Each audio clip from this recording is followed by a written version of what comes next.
We have always set our sights on the horizon, searching with an unstoppable desire to trek across untamed lands, to explore the uncharted, to venture into the great unknown, to boldly go where no one has gone before. The next chapter in television's greatest legacy is about to launch, and here's your chance to see how it all began.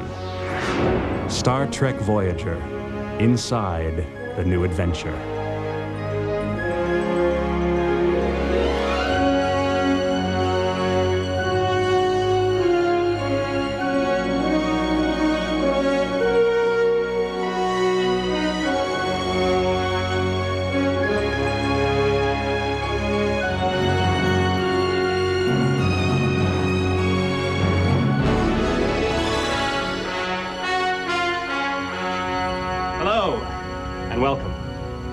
I'm Robert Picardo, and I play the character of the holographic Doctor on Star Trek Voyager, the fourth installment from Gene Roddenberry's popular legacy of adventures from the Final Frontier.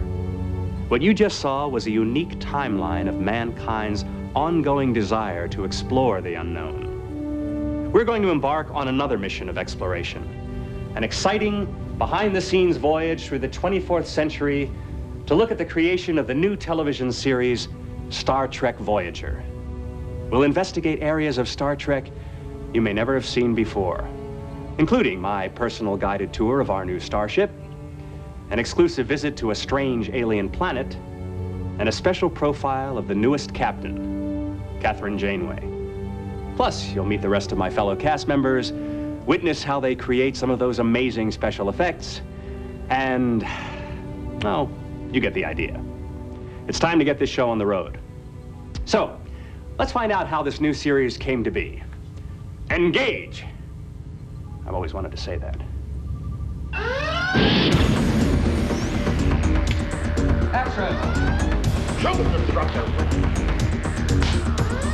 Red alert! Action, go for it! Mr. Paris, set a course. We should wrap and go on stage and shoot some explosions. Cut! What we did was we sat down and tried to come up with ways of making it different. And for us, the key to making it different was trying to find a way to create some conflict in the show. We set the series in a very, very distant part of our galaxy. A part of our galaxy so far away that at warp speed it would take 75 years to get home. It took a long, long time. It took us weeks and weeks and weeks even to come up with the cast of characters, because we found that so many wonderful characters had already been done, and we didn't want to exactly repeat ourselves. That's our ship. That's Voyager. Intrepid class. Sustainable cruise velocity of warp factor 9.975. In the pilot for Voyager, we actually see the ship stationed at Deep Space Nine. That's where all the various crew members come to board it to get ready to go on a mission. And they're going to go chase the Maquis, which is an outlaw group of Federation colonists who have decided to branch off and fight the Cardassians by themselves. Maquis ship, this is Gully Vec of the Cardassian Fourth Order. Cut your engines and prepare to surrender, or we will Initiating evasive pattern Omega, mark! We realized that we needed to set up some things in the last months of Next Generation. Specifically, we established the idea of the Maquis, who are a group of freedom fighters. They consider themselves freedom fighters. Some would consider them terrorists. So we did a two-part episode on Deep Space Nine and then treated it again in Next Generation. To all Maquis ships, call off your attack, or we will be forced to engage you. We also established in a show called Journey's End the idea that Native Americans had left Earth in around the 22nd century in an effort to preserve their cultural identity. I have the deepest respect for your beliefs and the meaning that they hold for your people. Then you can respect the fact that this planet holds a deep spiritual significance for us. The first officer of Voyager is Chakotay. Chakotay is an American Indian, a Native American, who is an outsider in a way. He has a very strong loyalty to his own people, the Maquis, and that's why he leaves the Federation to help with the rebellion against the Cardassians. I guess it's sort of like the Southern generals that had to choose between the North and the South during the outbreak of the Civil War. You betrayed us for what? Freedom from prison? Latinum? What was your price this time? We have Tom Paris, who is a character who got into some trouble a few years ago. He was a Starfleet officer, not a Maquis. Got into some trouble, ended up in prison over an incident that he doesn't like to discuss very much. They said you falsified reports. I'll tell you the truth, Harry. All I had to do was keep my mouth shut and I was home free. But I couldn't. The ghosts of those 3 dead officers came to me in the middle of the night and taught me the true meaning of Christmas. So I confessed. Worst mistake I ever made, but not my last. Rick said, they were talking about casting. They said, yeah, we should get a type like that Robert McNeill who did, in The Next Generation. It's kind of like, Robert McNeill did in there, but, sort of like that, but not exactly. The first night I met you, Wes, I knew I wanted you on this squad. You, more than any of the rest, would understand what it means to be able to count on someone.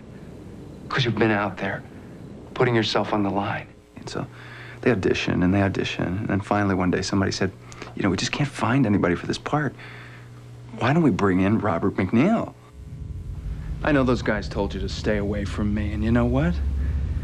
You ought to listen to them. I'm not exactly a good luck charm. I don't need anyone to choose my friends for me. Harry Kim is straight out of Starfleet Academy, a young man who has all the makings of a great Starfleet officer. And on his first mission, he finds himself whisked away from his family, his loved ones, and everything he knows, and sent off to the other side of the galaxy. I'm reading a coherent tetryon beam scanning us. Origin, Mr. Kim. Not sure. There's also a displacement wave moving towards us. On screen. He's very well qualified. I mean, he knows his stuff. He had great grades going through, graduated very top of his class, but there's that fear factor going. Captain, there's something out there. I need a better description than that, Mr. Kim. I don't know. I'm not sure what I'm reading. The turning point of the first episode comes after both crews are hurled 70,000 light years away. And by forcing them to team up, the producers of Voyager have created a rich source of drama for this new series. One of our crewmen is missing. A member of our crew is missing too. Belana Torres, my engineer. Commander, you and I have the same problem. I think it makes sense to try and solve it together, don't you? Anything that creates a different tapestry for us to work on is something that we welcome. We have a new situation here. We have new potential jeopardy and new conflicts, being in a new part of space and being able to create unique characters and unique civilizations that we haven't run into before. Captain? Don't believe your eyes, Mr. Paris. We've only transported 100 kilometers. We're inside the array. Later on in this program, we'll uncover more about our new female captain, Kathryn Janeway. When we come back, an exclusive tour of our new starship on Star Trek Voyager, Inside the New Adventure.